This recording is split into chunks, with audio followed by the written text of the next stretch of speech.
Portland Bill Lighthouses' throaty old diaphone foghorn will never again echo around the island cliffs. It is fondly remembered by everyone who heard it during more than half a century. Sadly, its deep, awe-inspiring blast has been silenced, as its apparatus has been dismantled in an ambitious modernisation scheme.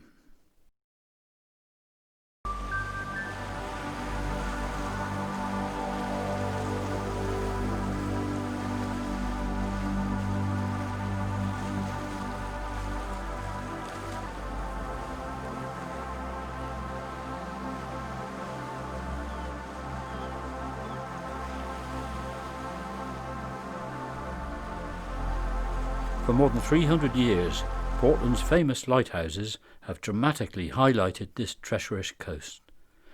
This, briefly, is their story.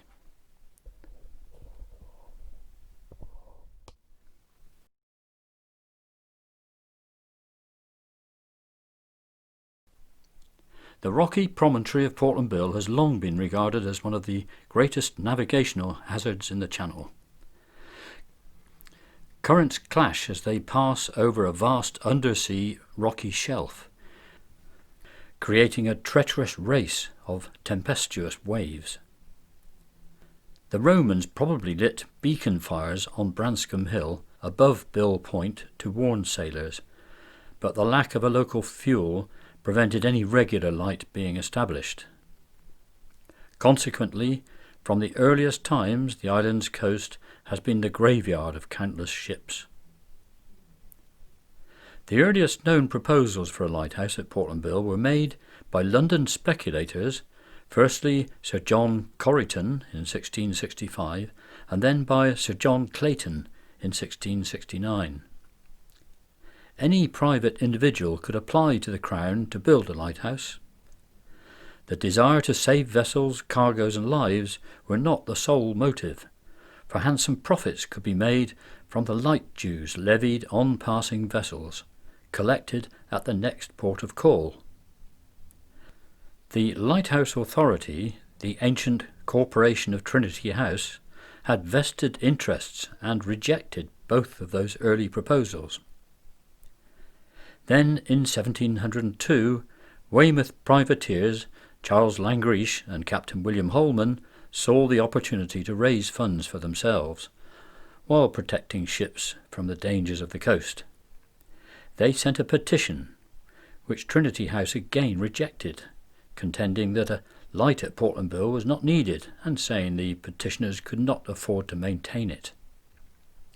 Undeterred, Langrish and Holman kept up the pressure with the support of the First Lord Weymouth.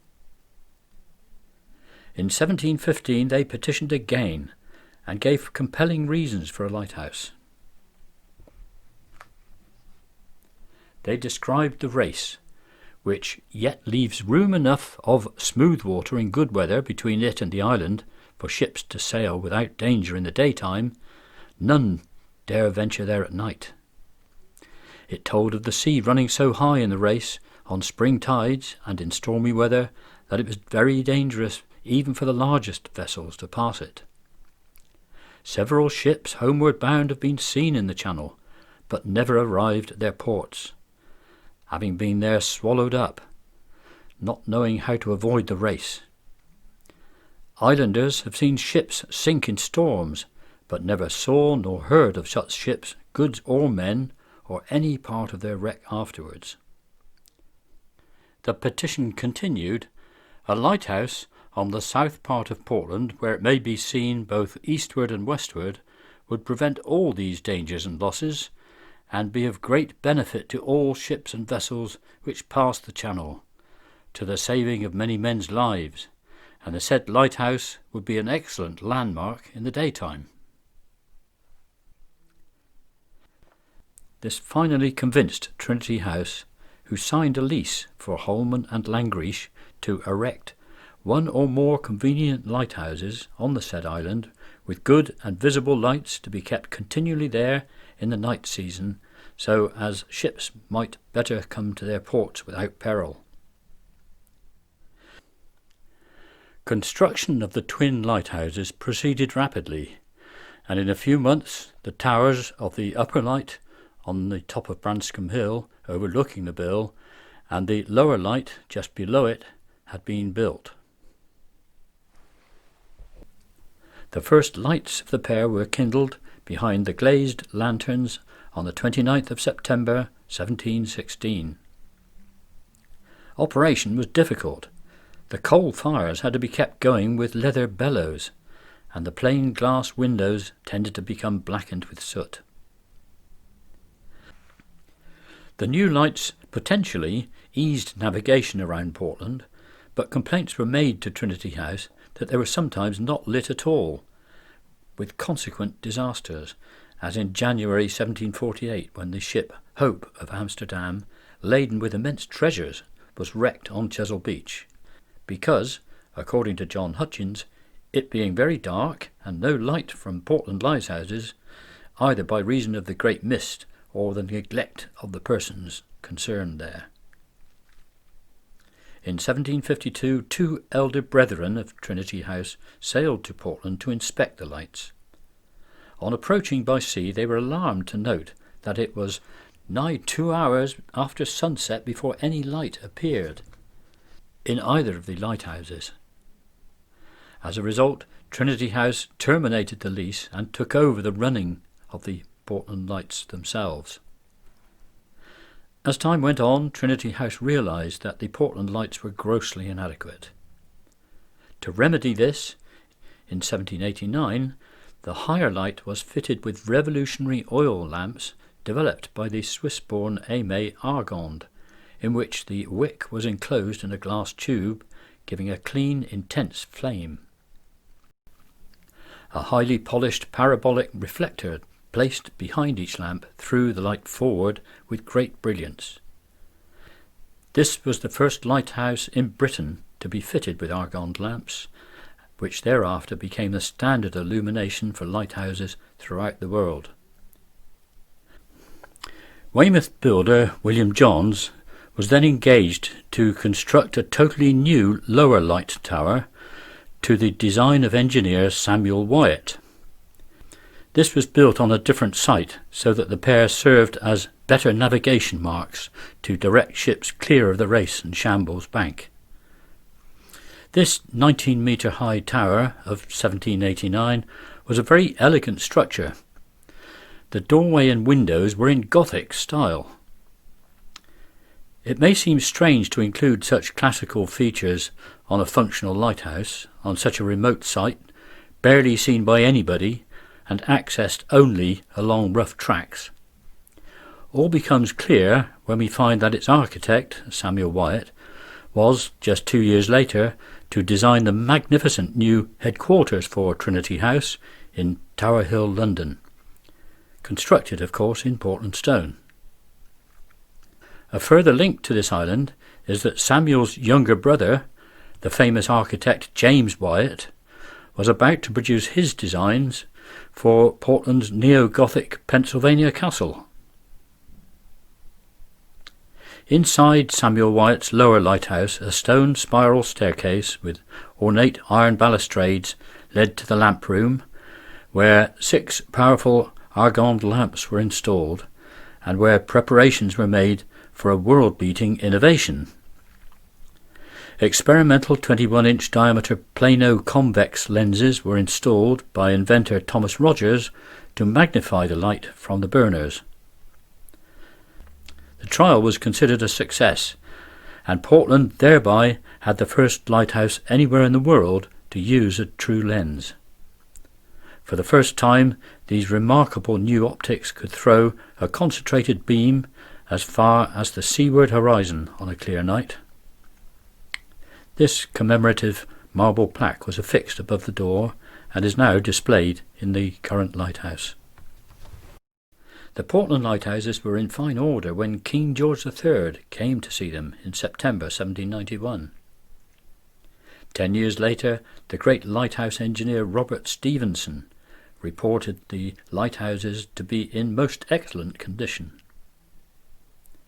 The keepers kept meticulous records, as in this account from 1810, detailing the weather, oil consumed, hours of illumination, and the number of ships passing, which on August the 10th included a fleet of 52 ships.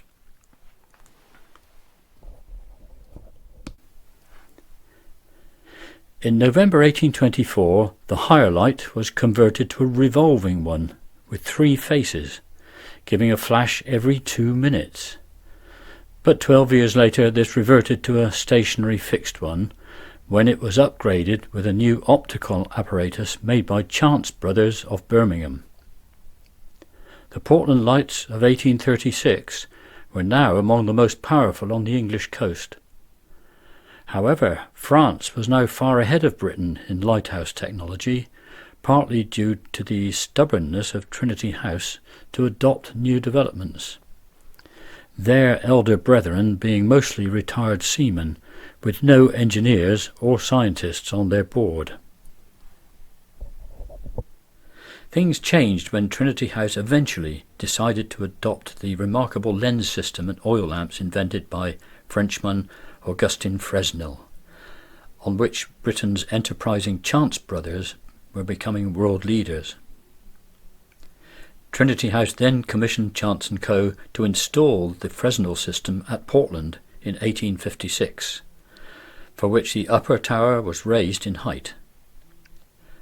By this time, Chance Brothers had become the leading supplier of lighthouse lenses around the world. 5 years earlier, they had supplied all the 300,000 panes of glass for the fabulous Crystal Palace of the Great Exhibition in London. The number of naval and mercantile ships passing Portland Bill was increasing rapidly, so to increase range and visibility, in 1866 Trinity House's engineer-in-chief, James Douglas, designed 2 completely new towers for Portland. His new higher lighthouse was a 2-story circular building, and its 11-metre-high tower being built on a Portland stone plinth. From the 1820s, British lights had been technologically inferior to the latest French ones, but by now the scientific and mathematical genius of the Chance family and other specialists was shining through, and their firm became world leaders in their field. This company manufactured the Helical Lanterns for both lighthouses as designed by James Douglas. They were first ordered dioptric lenses fronting 5-wick oil lamps. When first officially lit in October 1867, the light's range was up to 18 miles. The new lower light was 25 metres high in 5 stories and had generous quarters attached for the 3 keepers and their families. Inevitably, there were accidents. In June 1866, a carpenter, by the name of Carpenter, working on the building, had his leg crushed when a crane fell on him. 10 years after completing his 2 Portland lights, James Douglas accomplished the incredible feat of building the famous 4th Eddystone lighthouse, a supreme achievement for which he was knighted. The structures of both the higher and lower lighthouses of 1867 have survived into the 21st century.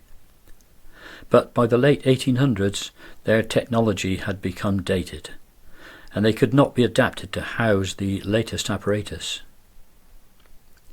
Trinity House decided to erect a new single tower close to Bill Point, near a stone marker obelisk which they had erected in 1844. Thomas Matthews, who from 1892 was Trinity House's engineer-in-chief, was the designer of this new lighthouse, and no expense was to be spared in fitting it with the state-of-the-art technology. This site was common land, so the agreement of Portland's Court Leet had to be obtained. Messrs. Wakeham Brothers of Plymouth was awarded the contract, and they started work in 1903. For the foundations they excavated down 2 metres into the bedrock, and stone for the tower walls was quarried from the nearby cliffs. Access to the remote tip of Portland Bill was a challenge, as there was only a rough track from Southwell.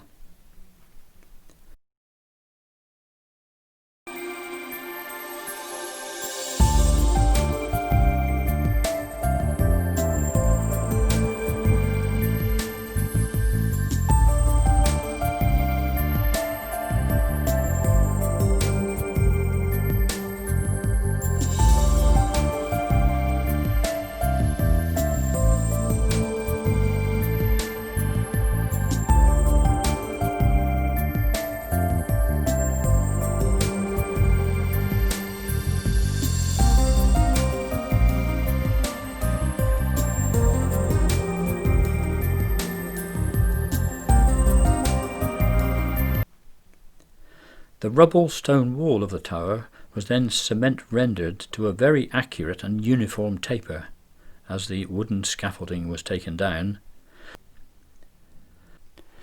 The 115 feet, that's 35 metre high building was completed by late 1905 when specialists, Chance Brothers, brought the great lantern in wooden crates from their West Midlands glassworks to be hoisted to the top, where it was assembled. And the tower was painted in bright red and white livery, creating a striking feature in the landscape, which has been the tourist symbol of Portland ever since. The new lighthouse had cost £13,000, some £1.8 million at today's prices.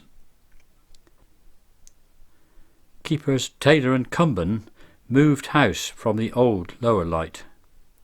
The Cumben family have been associated with the Portland lighthouses continually since 1721. Assistant Keeper Robert Cumben was issued with this certificate in 1806 to exempt him from the notorious naval press gang service. The new lamp was lit for the first time on the 11th of January 1906, and flags were flown to mark this historic occasion. The interior of the tower is divided into 5 levels, accessed by spiral staircases of stone, except for the very steep flight to the lantern room, which is steel. On the ground floor were the oil tanks and a workshop. From there, paraffin was pumped under pressure to smaller tanks in the service room. A further pump pressurized the oil, which was then fed to the lamps in the lantern room at the top. In the centre of the service room is a hollow steel stanchion leading up to the optical apparatus, being the shaft for the descending drive weight of the clockwork mechanism. Inside the lantern is what is called a first-order Fresnel catadioptric lens, designed and made to the highest precision in flawless quality glass. Catadioptric optics comprise reflecting prisms accurately ground to variable angles, fixed above and below the main bullseye lens to project all the light forward in a parallel beam. The entire optical assembly, including the rotating drive mechanism, was supplied and installed by Chance Brothers. It was and is a work of incredible precision, which could hardly be bettered today. Ventilators were built into the walls of the iron pedestal base to ensure a constant flow of air to prevent condensation in the lantern. The framing is of gunmetal, and the lantern room was topped with a domed steel roof. To create the flashing effect from the single constant lamp, the lenses and entire optical assembly was rotated by clockwork, driven by a heavy weight descending inside the hollow steel tube. The rate of descent was governed by a small gearbox. A vital job of the lighthouse keepers was to crank the weight back up to the top, which had to be repeated without fail several times a night. To achieve an almost frictionless motion, the 3.5 tons lantern floated on a trough of mercury. The light through the complex rotating lens had a character of 20 seconds, comprising 4 grouped flashes, followed by an interval of 15 seconds. The vaporized oil burner lamp sent its 500,000 candle power beam 18 nautical miles on a clear night. The overall design and construction of the tower and the optics was so advanced that remarkably few alterations had to be made in its first 100 years. It stands as a permanent tribute to Sir Thomas Matthews, who was knighted for his designs for this and at least 14 other lighthouses, to the builder Wakeham Brothers, and to the skills of Chance Brothers.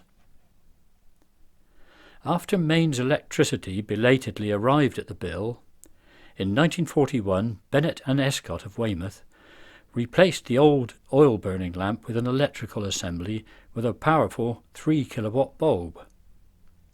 This was superseded by smaller but more intensive 1-kilowatt bulbs in 1996. A little room 23 metres below the main lantern houses a ruby sector light, which shines a steady red beam to warn vessels of the shallow Shambles Shoal, a hidden hazard below the surface southeast of the Bill. In 2013, its arc was widened to 21 degrees.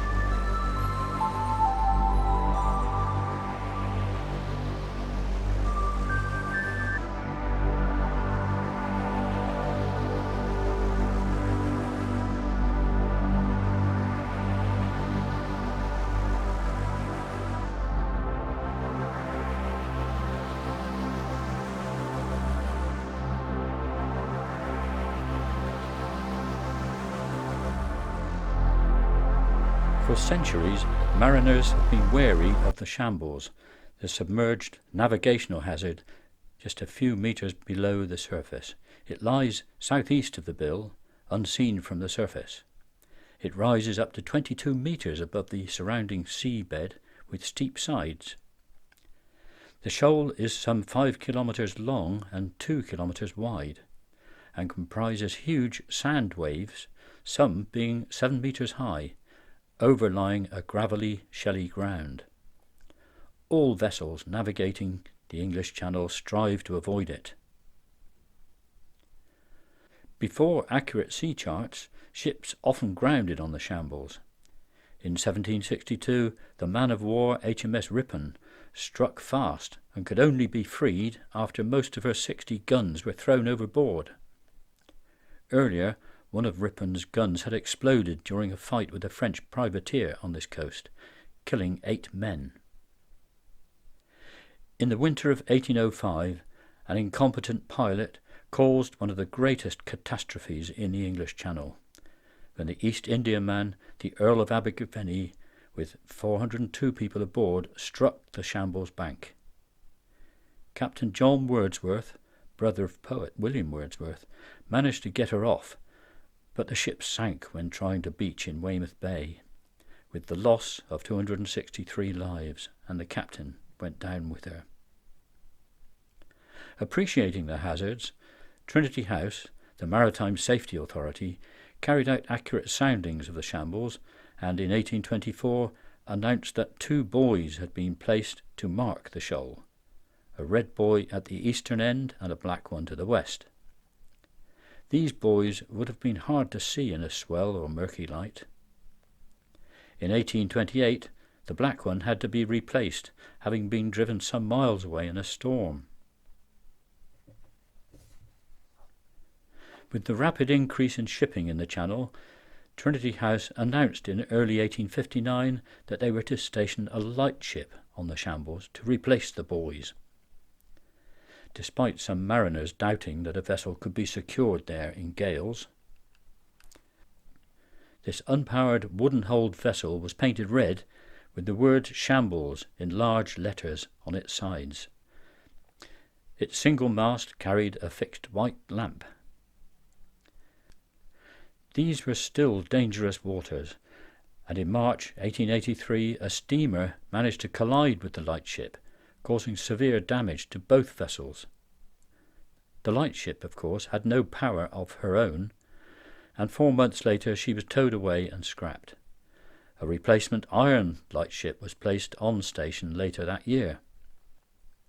This new unpowered 180-ton vessel took its place in 1883, manned by a master and mate, 4 able seamen and 3 lamplighters to tend the 8 oil lamps. The crew spent a most boring 2 months aboard and 1 ashore. Its oil lamps produced long and short double flashes every half-minute, and she had a fog signal which sounded high and low notes every 2 minutes. Through World War I, numerous German mines sank a number of ships around the Shambles, and the situation on this coast was so serious in the Second World War that the Shambles lightship was removed to harbour for the duration. A new, far more advanced lightship arrived in 1946. This had a bright revolving light with a 10-mile range and a diaphone foghorn which could easily be heard inland. By the 1970s, crude lightships had become unsustainable, so the vessel was finally towed away in April 1976. The intention was to replace it with a huge 84-ton technically advanced automatic Landby buoy, but this proved unsuitable, so 2 high focal plane buoys with electric fog signals were anchored in position to mark the shoal. The latest navigational aids meant nothing when faced with human carelessness, as in 1978, when the 18,000-ton RFA tanker Ulwen managed to run aground on the Shambles, a huge embarrassment for the Navy. She was undamaged and towed off after 12 hours. Now back on dry land to the lighthouse and the coming of the foghorn. Early in the Second World War, before most ships had radar, Trinity House decided that there should be an audible warning of Portland's rocky coast when shrouded in mist.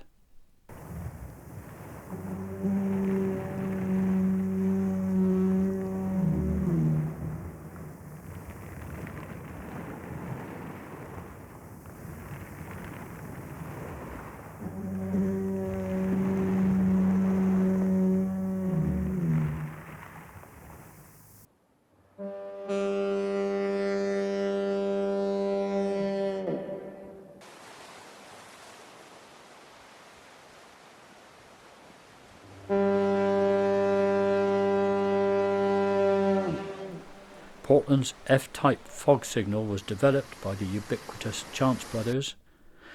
Installed in 1940, it was an ingenious device based upon the diaphone invented by pipe organ builder Robert Hope Jones in 1894. Compressors for the foghorn in the base of the tower delivered pressurized air to a total of 6 big cylindrical receivers. Those in turn piped air to 2 smaller receivers on the floor above. When the keepers assessed low visibility, they activated valves to release the pressurized air, which resonated the sounding ports of the diaphone, amplified through its bell-mouth iron trumpet, poking through the tower wall. The powerful, deep and melodious 3.5-second blast sounded once every 30 seconds as a unique signature, telling vessels and everyone else in the 8-mile earshot, this is Portland. Portlanders particularly loved the grunt at the end of each blast, caused by the piston decelerating as the air supply was cut.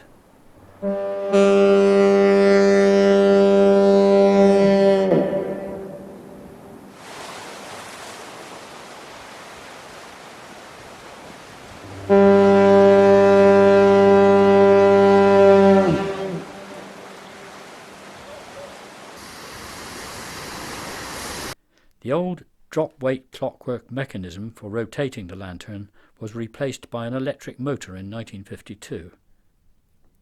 A fresh coat of special paint was applied in 1990, giving the sunlit lighthouse a vivid contrast to the seascape backdrop. Then in 1992 a major modernization began, culminating in full automation in 1996. Thereafter, the Portlandville Lighthouse was controlled from Trinity House's planning centre in Harwich.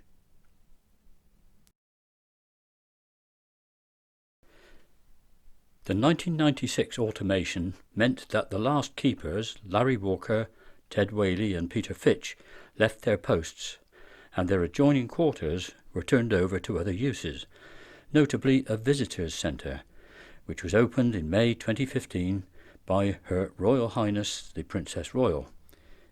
in her capacity as master of the Corporation of Trinity House. Meanwhile, the redundant old hire lighthouse had become a private residence and the one-time home of birth control pioneer Mary Stopes. In recent years, it has been adapted to a beautiful private dwelling with holiday accommodation, taking advantage of its spectacular setting and views. The redundant old lower lighthouse enjoyed a brief spell as a cafe and tea rooms between the wars, and in 1960 it was converted to a nationally important bird observatory opened by naturalist Sir Peter Scott. Portlandville Lighthouse has been the focus of much publicity over the years. Here a huge banner proclaimed the impending 2012 Olympic sailing events which were held at Portland. What better place for a charity-sponsored abseiling event for the public as here in 2005. A major modernisation starting in 2019 saw the virtual gutting of the original installations. The much-loved pressurised air-powered foghorn had been decommissioned in 1996, although for nostalgia's sake it was sounded once a week until 2017. It had been superseded by a higher-pitched electronic signal with a much reduced audible range.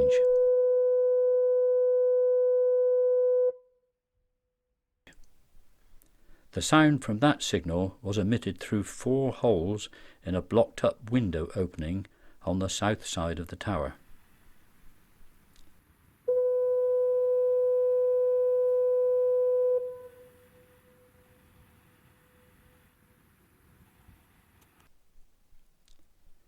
The old deep-throated diaphone fog signal equipment was finally removed in early 2019, leaving only the silent and emasculated horn trumpet.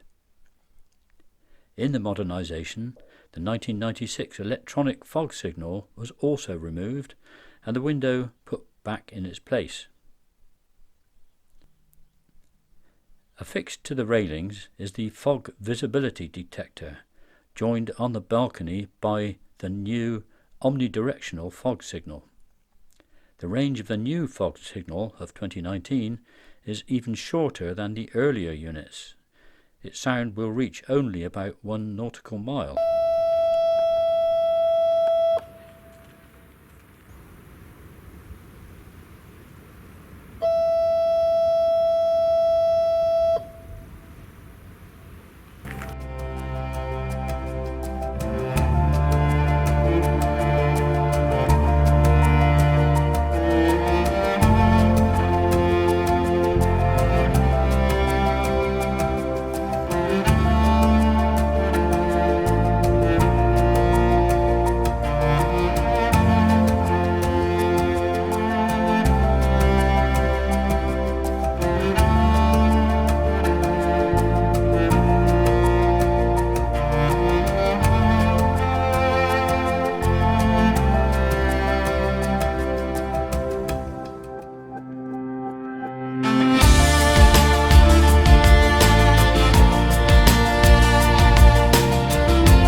The historic and much-loved lamp behind the revolving optic was extinguished for the very last time at 7:17 on the morning of the 5th of October 2019.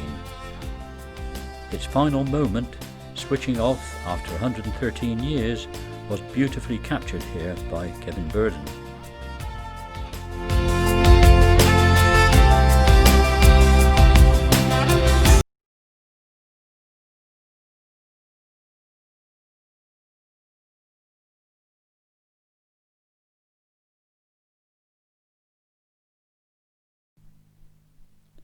This is Trinity House's time-lapse showing the dismantling of the entire optical assembly, with its magnificent first-order lens which had been in place since 1905.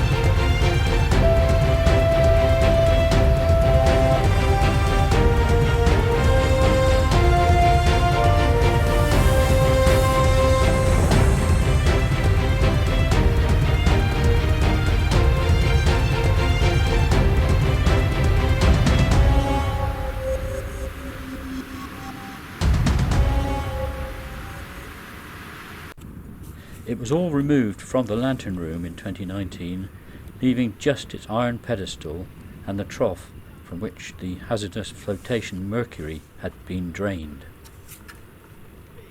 The segments of prismatic lenses were carefully placed around the balcony and eventually lowered to the ground by a pulley system.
The historic optic is now reassembled for all to admire on the ground floor visitors area, in the space vacated by the removal of the big fog signal air tanks and compressors.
Pending the installation of the new permanent lamp, a temporary light was affixed to the very top of the dome, a job requiring a good head for heights. In the lantern room is now a powerful fixed LED lamp with a standby, which flashes in a similar character sequence as the old light. This very advanced programmable lamp comprises a single row of 64 small LEDs in a highly polished acrylic lens. These produce a very intense narrow beam of only 1.6 degrees vertically. Although its theoretical range is less than the old one at 18 nautical miles, in good atmospheric conditions on a clear night it is likely to be seen well beyond 20 nautical miles. This is because whereas the previous moving beams were seen as ever briefer flashes the further out to sea you were, by contrast the 4 flashes of the new lamp will be seen by ships as constant and even 1.5 seconds pulses at any distance. Trinity House says that this makes it a much better light to navigate from. The flashes are followed by a 9.5 second eclipse in a period of 20 seconds. Although the lamp itself shines at 360 degrees, the existing blanking in the lantern room prevents the light from being seen from inland. With GPS, radio and radar, shore lighthouses are not as vital as they used to be. But Portland's is still important. Our lighthouse has always had a special aesthetic beauty. Gone is the awe-inspiring foghorn. The soporific moving beams of light no longer sweep across the sea, leaving the exquisitely proportioned, red-banded gleaming white tower with its steady new light, standing sentinel over the cliffs and waves of this lively coast. Let's take a final look at the silently revolving lenses, projecting the beams far out to sea. The rotation is genteel, but at the extreme distance the looms sweep the horizon at breakneck speed.